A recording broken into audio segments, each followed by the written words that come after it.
नमस्कार बच्चों। आज हम एक कप कविता का अर्थ देखेंगे। अर्थ को ध्यानपूर्वक सुने और फिर इस कविता के काव्यांशों की सप्रसंग व्याख्या करें। कविता विष्णु खरे की है और कविता का शीर्षक है एक कम। 1947 के बाद से इतने लोगों को इतने तरीकों से आत्मनिर्भर, मालामाल और गतिशील होते देखा है। कवि कहता है कि मैंने सन 1947 के बाद बहुत से लोगों को अपने अपने तरीकों से आत्मनिर्भर होते देखा है। गलत रास्ते अपनाकर उन्हें धनवान होते हुए देखा है। मैंने उन्हें प्रगति के पथ पर आगे बढ़ते देखा है कि लोगों ने आर्थिक संपन्नता के लिए, प्रगतिशील बनने के लिए, धनवान बनने के लिए झूठ, छल, कपट, बेईमानी, धोखाधड़ी आदि का रास्ता अपना लिया है। अर्थात आजादी के बाद चारों ओर स्वार्थपरता का वातावरण बनता चला गया है कि अब जब आगे कोई हाथ फैलाता है, 25 पैसे, एक चाय या 2 रोटी के लिए, तो जान लेता हूँ कि मेरे सामने एक ईमानदार आदमी, औरत या बच्चा खड़ा है। कवि कहता है कि ऐसे वातावरण में ईमानदार व्यक्ति दूसरों के सामने हाथ फैलाने के लिए मजबूर हो गया है, भीख मांगने के लिए विवश हो गया है।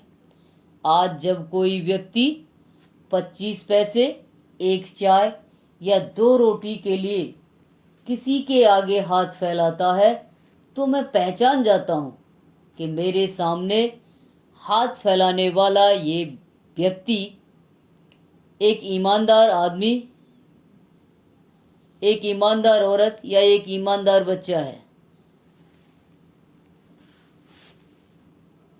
जो मेरे सामने बेबस खड़ा हुआ है, मानता हुआ कि हाँ, मैं लाचार हूँ, कंगाल या कोढ़ी, या मैं भला चंगा हूँ और कामचोर, एक मामूली धोखेबाज।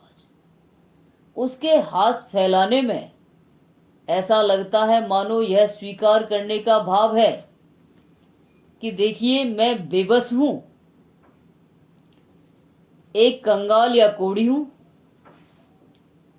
अर्थात कवि कहता है कि भीख मांगने वाला जो व्यक्ति जो मेरे सामने हाथ फैला रहा है, ऐसा लगता है मानो वह स्वीकार कर रहा है, कह रहा है कि मैं बेबस हूं, या फिर मुझे कोई असाध्य रोग है, अथवा मैं हट्टा कट्टा हूं, स्वस्थ होकर के मांग रहा हूं, तो आप समझ सकते हैं कि मैं कोई कामचोर व्यक्ति हूं।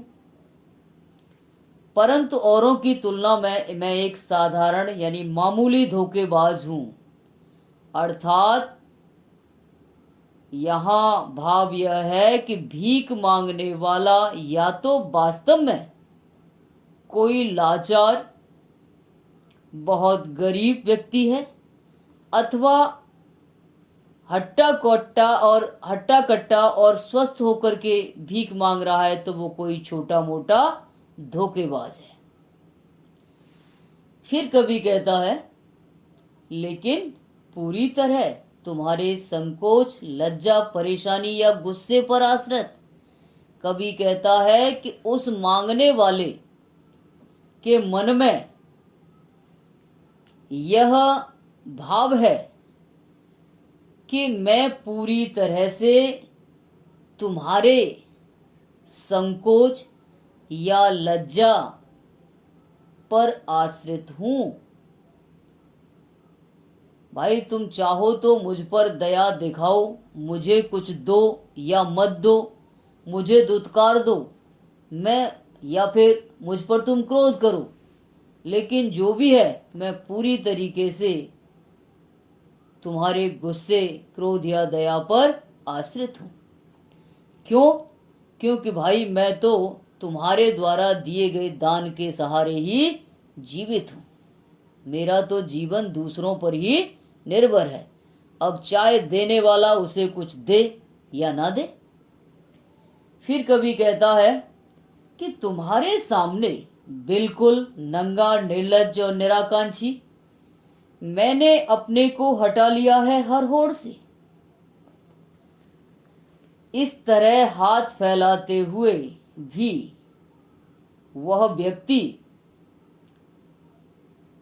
मानो यह भाव प्रकट कर रहा है कि मैंने तुम्हारे सामने अपना आत्मसम्मान खो दिया है। और क्या कर दिया है? निर्लज्ज, मैंने लज्जा का त्याग कर दिया है। निराकांक्षी, मैंने सारी आकांक्षाओं को भी छोड़ दिया है। मैंने अपने को हटा लिया है हर होड़ से। इस प्रकार मैंने हर प्रतिस्पर्धा से स्वयं को हटा लिया है। मैं तुम्हारा विरोधी, प्रतिद्वंदी या हिस्सेदार नहीं। न मैं तुम्हारा विरोधी हूं, न मैं तुम्हारा प्रतिद्वंदी हूं, ना ही मैं तुम्हारा हिस्सेदार हूं। अर्थात न तो मुझ में धन कमाने की और उसे इकट्ठा करने की कोई इच्छा है।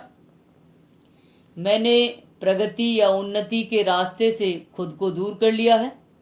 मैं तुम्हारी राह में बाधक नहीं हूं। मुझे कुछ देकर या न देकर तुम कम से कम एक आदमी से तो निश्चिंत रह सकते हो।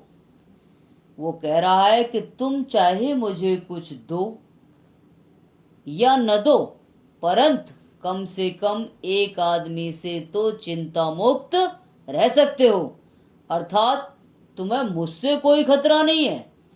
इस आगे बढ़ने की जो दौड़ है, धनवान बनने की जो प्रतिस्पर्धा है, लोग किस प्रकार एक दूसरे को सीढ़ी बनाकर उन्नति के मार्ग पर चढ़ रहे हैं, कम से कम मैं उस दौड़ में शामिल नहीं हूं।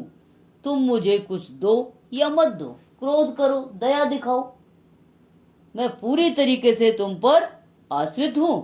तुम मुझे कुछ दो या न दो, फिर भी तुम मेरी ओर से पूरी तरीके से बेफिक्र रह सकते हो कि मैं तुम्हारे रास्ते की बाधा नहीं हूं। तो बच्चों, इसमें आप देखेंगे कि ये जो कविता है, इसमें 1947 के बाद की स्थिति से व्यक्ति का मोह भंग हुआ है। अर्थात जिस रामराज्य की कल्पना हमारे देश के शहीदों ने, हमारे देश के नेताओं ने की थी, आज भारत वैसा नहीं है। कविता खड़ी बोली में लिखी गई है। व्यंजना शब्द शक्ति का प्रयोग हुआ है। मुक्तक छंद है। 25 पैसे, कंगाल या कोड़ी, नंगा, निर्लज, हर होड़ में अनुप्रास अलंकार है। शब्द चयन बहुत सटीक है।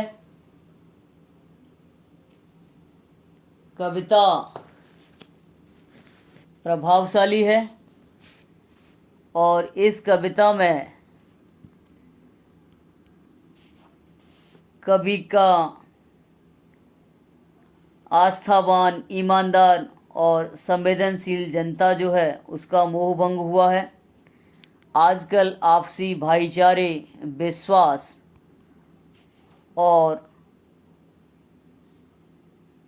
परस्पर भ्रातृत्व की भावना का स्थान धोखाधड़ी ने ले लिया है।